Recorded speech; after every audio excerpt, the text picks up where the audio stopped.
পৃথিবীতে কোনো বাবা পারেনি এই কঠিন সময় নিজেকে স্থির রাখার জন্যে, কারণ তিনি আল্লাহর খলিল ছিলেন। খলিল কেন? তিনি রব্বুল আলামিনকে খুশি করবেন, তিনি আল্লাহকে খুশি করবেন। এই জন্য তিনি খলিলুল্লাহ, আল্লাহকে খুশি করার জন্য নিজে হাতে নিজের সন্তানকে জবাই করার জন্য মিনা প্রান্তরে নিরিবিলি এক স্থানে, ডানে বামে সামনে পিছনে আর কেউ নাই, বাবার বেটা দুইজনে আজ বাবা সন্তানকে কুরবানি দিবে। হাত পাগুলি বেঁধে ফেলা হলো। নিজের বাবা নিজের সন্তানের হাত বাঁধতেছে, কিছু সময় পরে কুরবানি করবে, পা বাঁধতেছে কুরবানি করবে, চোখ বাঁধতেছে কুরবানি করবে, ছুরি ধার দিচ্ছে কুরবানি করবে। পৃথিবী এমন একজন খলিলুল্লাহ, তিনি আল্লাহর খলিল, আল্লাহকে খুশি করার জন্যে নিজের সন্তানকে কুরবানি করার জন্য মাঠে নিয়েছিলেন। পৃথিবীতে এরকম আর কোনো নজির আপনারও হবে না। দুনিয়াতে এমন কোনো নজির কখনো ছিল না, দুনিয়াতে এমন নজির আর কোনো দিন হবে না। নিজের হাতে সন্তান আজ কুরবানি করবেন। খুশি হবে কে? বলে আল্লাহ খুশি হবে। তিনি ছিলেন মাসুকে এলাহি, আশেকে এলাহি, আশেকে এলাহি। ইব্রাহিম খলিলুল্লাহর অপর নাম আশেকে এলাহি। তিনি আল্লাহর আশেক ছিলেন, আশেকে এলাহি, আশেকে এলাহি। এই জন্য ওনার নাম হলো খলিলুল্লাহ, আল্লাহর বন্ধু। আল্লাহর বন্ধু হলো আল্লাহকে যে খুশি করে তিনি খলিলুল্লাহ। তিনি খলিলুল্লাহ ছুরি চালায় দিলেন বিসমিল্লাহি আল্লাহু আকবার বলে। মাথার উপরে ছুরি নিয়ে গলা বরাবর ছুরি চালাচ্ছেন। আমার আল্লাহ ডাক দিলেন জিব্রাইল, ইয়া রাব্বাল আলামিন, তাড়াতাড়ি যাও, জান্নাত থেকে 40 বছর ধরে যে জুব্বার দুম্বাখানা জান্নাতের ঘাস খেয়ে খেয়ে বড় হচ্ছে, ওই দুম্বাখানা তুমি নিয়ে যাও। ওই দুম্বাখানা নিয়ে আমার খলিলের ছুরির নিচ থেকে আমার ইসমাইলের সরাইয়া দুম্বাখানা চালায় দাও। আজকে ইসমাইল কুরবানি হবে না, আজকে আমার ইব্রাহিমের পরীক্ষা ইব্রাহিম পাশ করেছে।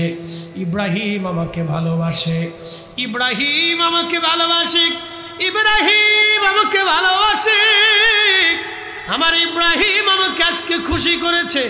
যাও, পৃথিবীতে সন্তান কুরবানির রেওয়াজ কোনোদিন হবে না, কারণ আজকে যদি ইসমাইল কুরবানি হয়, দুনিয়াতে সন্তান কুরবানির রেওয়াজ চালু হয়ে যাবে, কোনোদিন আর বন্ধ হবে না।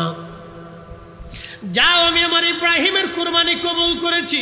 জিব্রাইল বলতেছি, ইয়া রাসূলুল্লাহ, ওই সময় আমি আরশে মুআল্লার নিচে সিদরাতুল মুনতাহার কাছেই ছিলাম।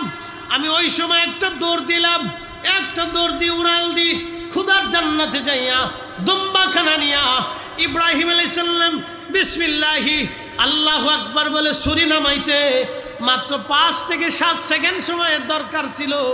এই সময়ের ভিতরেই আমি বেহেশত থেকে দুম্বা নিয়া মিনা প্রান্তর উপস্থিত হইয়া ইসমাইলকে টান দিয়ে সরাইয়া ইব্রাহিম খলিলুল্লাহর ছুরির নিচে দুম্বাখানা চালায় দিলাম। দুম্বা কুরবানি হয়ে গেল। একসাথে বলা যাবে কি আল্লাহু আকবার? না না, জোরে বলেন আল্লাহু আকবার। তিনি খলিলুল্লাহ, খলিলুল্লাহ, খলিলুল্লাহ, খলিলুল্লাহ, তিনি খলিলুল্লাহ। ইব্রাহিম খলিলুল্লাহ, ইব্রাহিম খলিলুল্লাহ।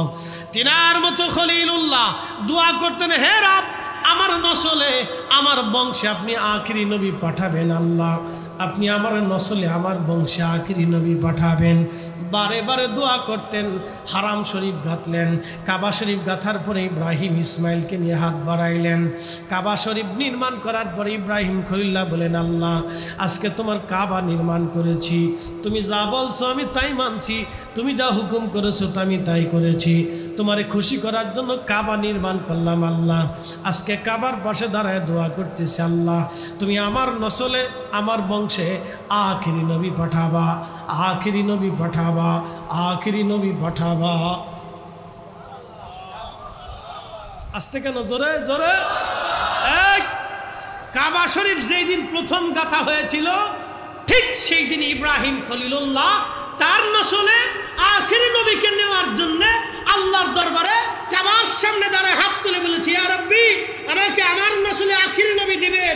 ওই নবী দিবেন যেই নবীর শান আসমানে জমিনে পাহাড়ে পর্বতে সপ্ত আসমান ও জমিন সৃষ্টি রান্দে রান্দে যেই নবীর নাম ছড়িয়েছে, যে নবীর উসিলাতে আমি খলিলুল্লাহ হয়েছি, আমি ইব্রাহিম নবীউল্লাহ হয়েছি, আমার সন্তান জবিহুল্লাহ হবে, আমার নসলে সেই আখিরি নবী পাঠাও।